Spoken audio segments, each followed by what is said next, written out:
Good evening, Mr. Chairman, members of the committee. My name is Gail Murphy. I'm a volunteer unpaid lobbyist for the National Organization for Women in Rhode Island chapter. I'm here to represent our organization. We sent a letter to you electronically. I hope you all got it. It's a one-page letter to support the efforts to ensure that Rhode Islanders will work and earn a wage that supports their families. These efforts to increase the minimum wage are particularly important for gender equality in Rhode Island. Most of the workers who would be affected by this increase are women, who represent 61% of the minimum wage workforce. This hourly increase will help nearly a quarter of the women working in Rhode Island who already face a persistent wage gap in the workforce. Increasing the minimum wage will help many Rhode Islanders in retail and hospitality workforce. The increase will contribute to and be supported by a growing Rhode Island economy. It will afford working parents a bit more economic security for their parents. It also will make Rhode Island more competitive, as has been pointed out, with our neighboring states, Massachusetts and Connecticut.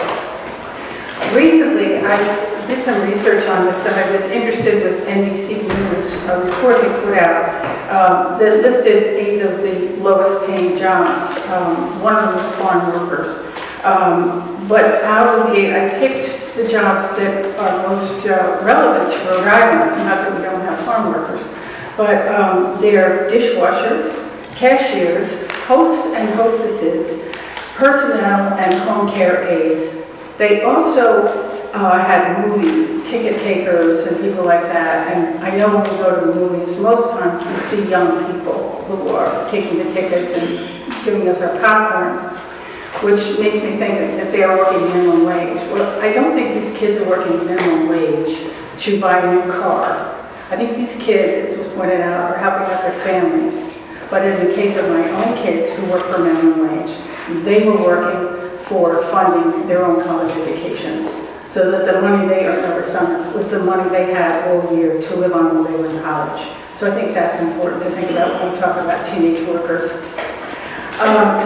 Home care workers. Just this past weekend, I was at Genesis down in South County for 2 days. My brother-in-law has been there for a while, and I know how hard the CNA work, and I see what they have to do. And there is a crisis, because I've been in these committee meetings 2 or 3 years, not this one particularly, but other ones when we try to raise the minimum wage for CNN workers. This is tremendously important, and you know, who's taking care of our kids? I mean, I was lucky I was stay home until my kids could go to 5th grade. But I don't know what I would do now if I were faced with that. So this is what I'd like to ask you.